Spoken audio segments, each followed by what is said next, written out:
It was a cold winter day in mid-December, and I was 15 years old. I originally lived in a suburban area of Alberta with my parents in our apartment. However, we were running low on space, and with my little sister on her way, we knew we had to move to a bigger house. It seemed lucky for us at first, because there was a house just a few blocks down that was selling for a very cheap price tag. Granted, it wasn't the best looking or in the best area, but it had room to grow in, and for the price we paid, we could renovate to our heart's content. My dad did renovate slightly with the money we had left, but mainly the basement as it was almost unusable without being fixed up. Cleaning, carpeting, new beams, fixing the bathroom, and fresh wallpaper with a cool pattern I got to choose myself. For the first couple of months, living there had been great, and I was really enjoying the new house. Until the first questionable moment came along. It was my father's birthday, and to celebrate, we all had gone to a restaurant in the evening. All went well until we came home to our front door wide open. My mom was absolutely shaken, and we begged my dad to drive us away from the house while she called the police. My dad grabbed a large, heavy wrench from his toolbox in the truck and went into the house to search for the intruder. My mom and I called the cops anyway, and we sat there for 5 excruciatingly long minutes before they arrived. They searched the house and found my dad, and he came back out and told us nothing was actually stolen, and no one was in the house either. However, some of our items were moved or knocked over, specifically the books on my bookshelf. The police eventually finished their search and told us the same thing. We were still a little paranoid, but finally, we went inside our home. From that day forward, I would always hear strange noises coming from the walls, and sometimes underneath our basement. Might I add, my room was there, in the basement, but I always dismissed the sounds as the pipes. This was an older house after all. That was until one night something unexplainable happened. It was around 2 in the morning, and I was playing with my Nintendo DS under the sheets with no volume so my parents didn't know I was still awake. That's when I heard it. Clear laughter coming from the wall to the side of my bed. My heart froze in time, and my eyes probably widened to the size of plates. I didn't know what I should do. Ignore it? Call my parents? Go investigate? I decided to wait for a while to see if it happened again, but after about 30 minutes of laying still as a stone, I decided it must have just been my sleep-deprived imagination, and finally went to sleep. I woke up the next morning in my bed. As usual, nothing changed. Despite that laugh still burning in my mind, I tried to pass it off. I would still hear the same strange noises every so often for the next couple of weeks, but that felt normal for me now. This is when the next occurrence happens.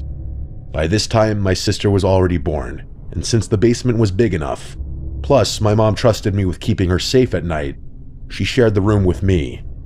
Now, this doesn't mean my mom didn't use baby monitors, because she did.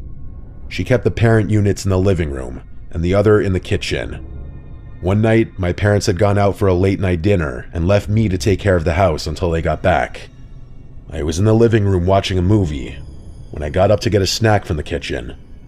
That's when I noticed odd noises coming from the baby monitor. And my heart sank. I knew no one else was home, but those were footsteps, loud, heavy footsteps.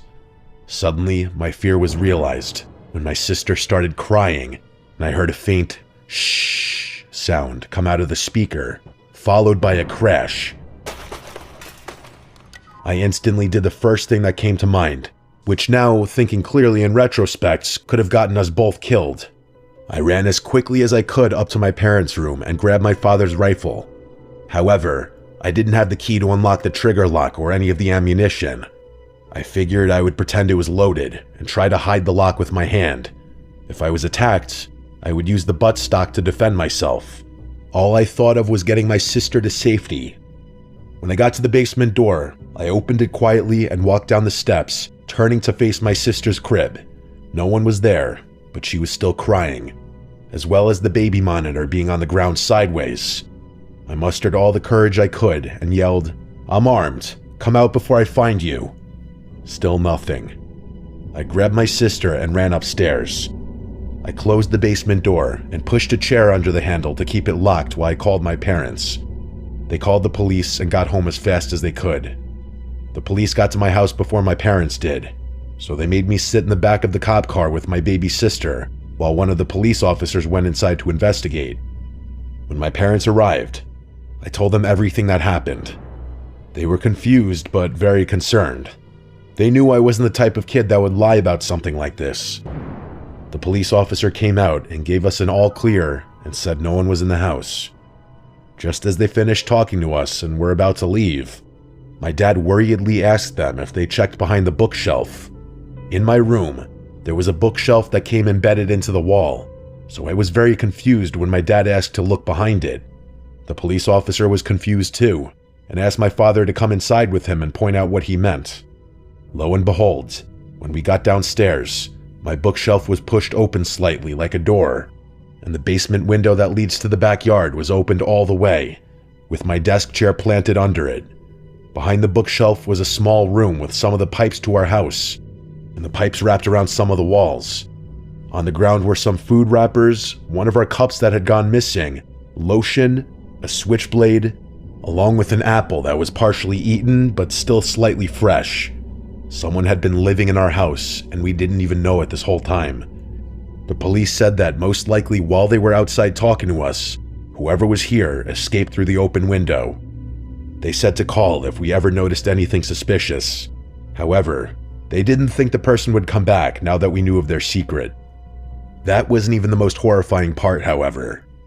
A few days later, I pushed open the bookshelf myself and explored it top to bottom. That's when I found a tiny hole in the wall, and when I looked through, it pointed directly to my bed and dresser. Whoever was in there was watching me sleep, get dressed, play my video games, do my homework, speak on the phone, everything. They knew most of my life. I'm an adult now, and I live in my own apartment with my boyfriend. My parents still live there 5 years later. To this day, I worry for them and hope whoever that was never returns.